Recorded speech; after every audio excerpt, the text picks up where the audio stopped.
no se ocupa de los orígenes del grupo, sino de que el grupo se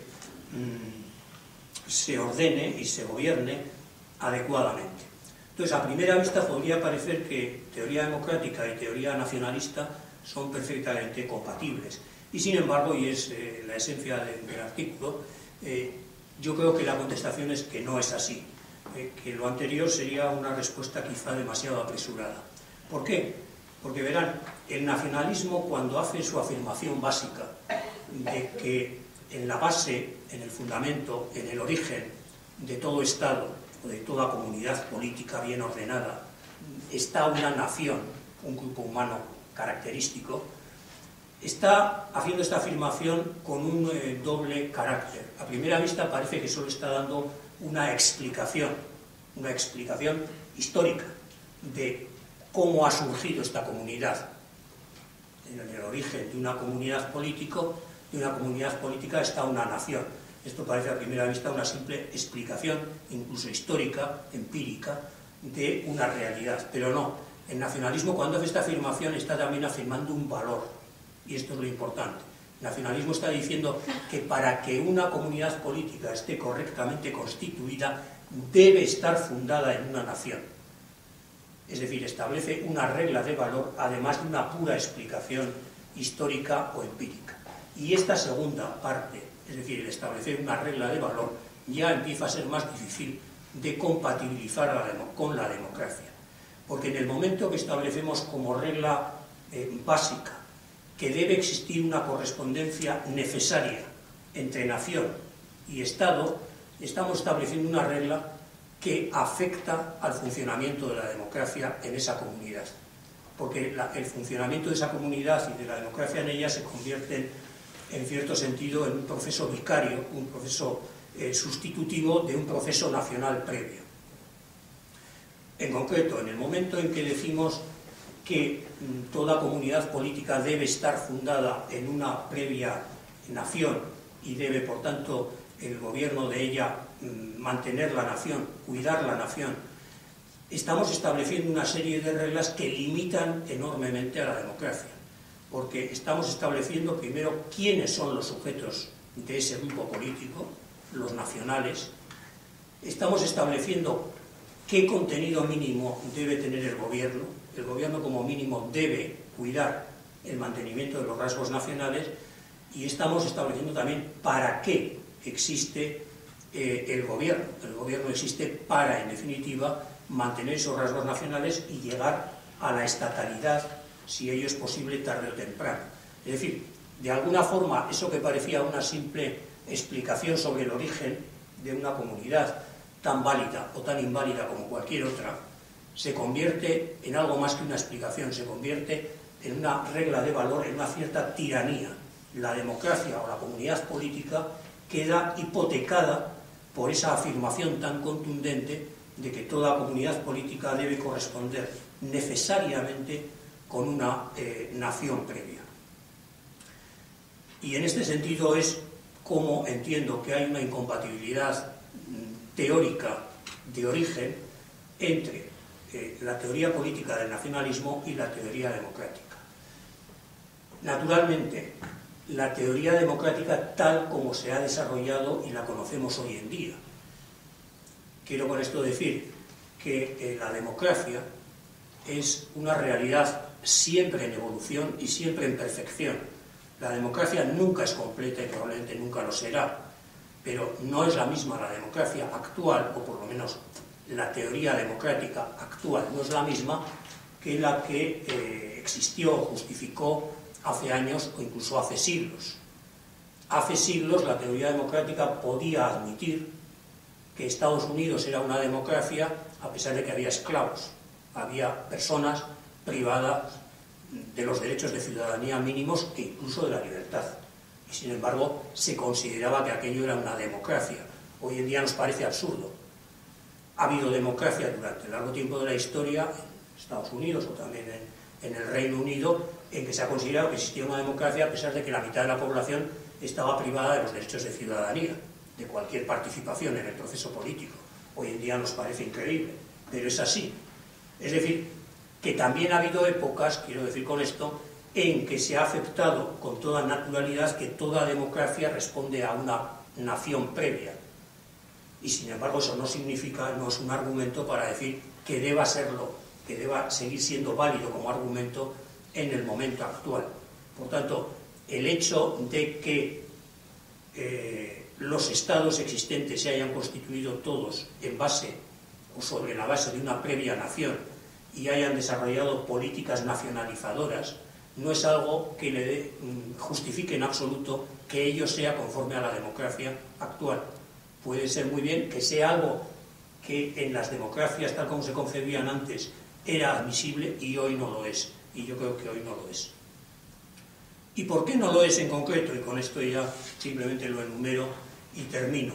Porque esta idea de correspondencia necesaria nación, comunidad política o nación-estado, si se quiere verlo más claramente, tiene una serie de consecuencias prácticas evidentes que su sola cita creo que a cualquiera las visualizamos porque de alguna forma las vivimos y las vemos en nuestro entorno. Mantener esa correspondencia necesaria hace que en una comunidad política el nacionalismo indefectiblemente trace una frontera interior entre aquellas personas o ciudadanos que cumplen con los requisitos elegidos para constituir esa nación, los que sean, la lengua, la raza, la voluntad, la religión, y otros que no los cumplen, o los cumplen imperfectamente, porque la nación tiene una particularidad que la hace muy engañosa. La nación se predica como algo preexistente al proceso político, la nación existía antes del Estado, pero en realidad la nación la crea la comunidad política, y precisamente porque la crea, al crearla, descubre que la nación real, es decir, lo que existe, la sociedad, no coincide con la nación o sociedad imaginada, es decir, que hay una disparidad, que no todos los ciudadanos cumplen con ese ideal que se ha imaginado al constituir la nación. Y en el momento en que hay unos ciudadanos que no cumplen, hay una frontera interior entre unos que cumplen y otros que no cumplen. Esa frontera interior será más o menos violenta, por llamarla así. Podrá ser que el gobierno, el nacionalismo, predique que los que no cumplen deben ser excluidos, deben ser expulsados o deben ser incluso suprimidos, o puede ser que predique que sean tolerados. Pero en cualquier caso, tratará a unos ciudadanos de una forma distinta que otros, porque considerará que hay unos ciudadanos que no se amoldan al modelo nacional que está en la base de esa comunidad política, y en el mejor de los casos, y si la carencia que tienen esos ciudadanos es, por decirlo así, parcheable, propugnará una política para reconvertirlos. Por ejemplo, pues, para que aprendan la lengua que deben aprender y no tengan otra que no es suficientemente correcta. Pero eso mismo ya significa una exclusión, es decir, ciertos tipos de ciudadanos son considerados como esencialmente incorrectos o como esencialmente incompletos, como ciudadanos a los que se les tolera, pero en una forma residual, es decir, deben tender a desaparecer y ser sustituidos por ciudadanos completos. Y esta simple idea de que hay ciudadanías de dos tipos, o de que determinada parte de la ciudadanía es incompleta, o debe ser normalizada, o debe ser completada, o debe ser corregida, es algo que repugna esencialmente a la idea democrática, en la cual todo ciudadano, por el mero hecho de serlo, con independencia de su contenido identitario, para entendernos, tiene derecho al mismo reconocimiento en el ámbito público como ciudadano completo. A nadie le pueden decir, usted, hombre, sí, es ciudadano, tiene los derechos políticos consiguientes, se le tolera, no se le va a expulsar, es usted bienvenido, pero poco a poco usted o sus descendientes vayan corrigiéndose, porque no cumplen adecuadamente lo que esperamos. Esto es algo que es literalmente, aunque de tanto oírlo igual nos parece hasta normal, es una aberración en democracia, porque significa un mal reconocimiento o un no reconocimiento completo de la total dignidad de cierta parte de la ciudadanía. Y por otra parte, estas políticas que inevitablemente ponen en marcha una comunidad política nacionalista, porque para eso existe un gobierno nacionalista, las políticas que podríamos llamar de construcción nacional o de normalización, o como se las quiera denominar, y todos sabemos cuáles son normalmente, son políticas que contradicen un principio básico de la democracia de hoy en día, y es que incurren en lo que se llama el perfeccionismo político.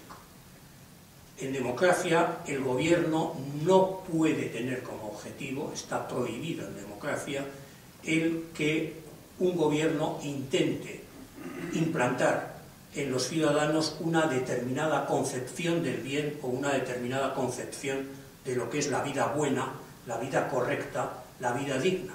Cada uno tiene la suya, y ninguna es mejor que otra.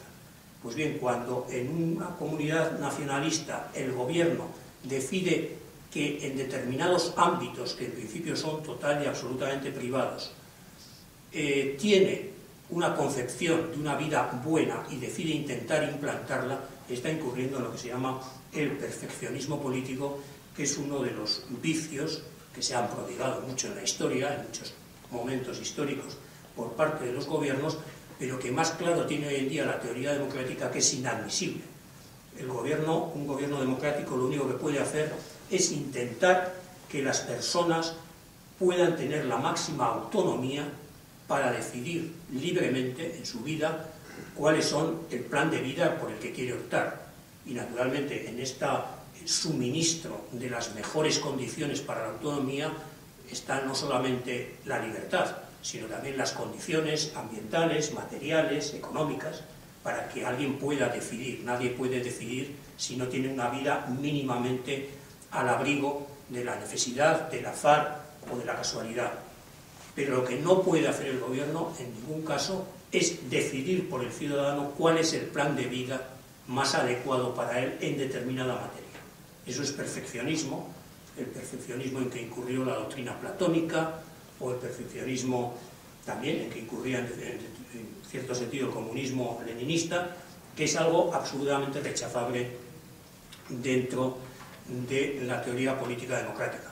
Naturalmente, y con esto termino, que el nacionalismo normalmente no reconoce esta posición, se intentan legitimar estas políticas perfeccionistas, invasivas, de la libre identidad o de la libertad de elección de cada uno, con argumentos más de tipo social que la hagan más, justificada a los ojos o al criterio democrático, y así se hablará de la voluntad de la mayoría, ¿no? Si se hacen estas políticas es porque la mayoría voluntariamente lo ha decidido así, el argumento democrático por excelencia, pero es que por mucho que la mayoría, o incluso la unanimidad menos uno, de todos los ciudadanos decidan que el mejor plan de vida para todos es uno determinado, pensar así y no pensar asado, sigue siendo igual de ilegítimo, no es un problema de mayorías o minorías. O a veces se recurre, en nuestros tiempos se recurre mucho en nuestro ámbito, al argumento de la cohesión social. Es que es mejor para la cohesión social de una sociedad el que existan, unos elementos de homogeneidad identitaria, lingüística, de creencias entre los ciudadanos, porque así incluso es más fácil, son más fáciles de llevar a efecto sin demasiados problemas las políticas incluso de justicia que hay en toda sociedad. Un estado de bienestar como el que vivimos en general en Europa exige evidentemente un reparto de cargas entre los ciudadanos. Unos contribuyen para que otros reciban beneficios. Y para que esto funcione sin demasiadas resistencias y sin que rechine, es conveniente que los ciudadanos se sientan unidos entre sí por esos planteamientos comunes en el ámbito identitario, lo cual aparentemente es muy cierto. Es más fácil aceptar sacrificios cuando esos sacrificios son en favor de familiares, amigos o connacionales, que si nos piden esos sacrificios para favorecer a personas absolutamente extranjeras, por decirlo así, lejanas de nosotros. Entonces, en ese sentido se dice el nacionalismo. En definitiva, es una doctrina que facilita el correcto funcionamiento de las sociedades complejas como las que vivimos, porque crea cohesión social donde sin él podría haber desarmonía o descohesión social. A mí el argumento, insisto que con esto termino de verdad, no me resulta convincente, lo describo o lo comento en el artículo. por dos razones. Una, por una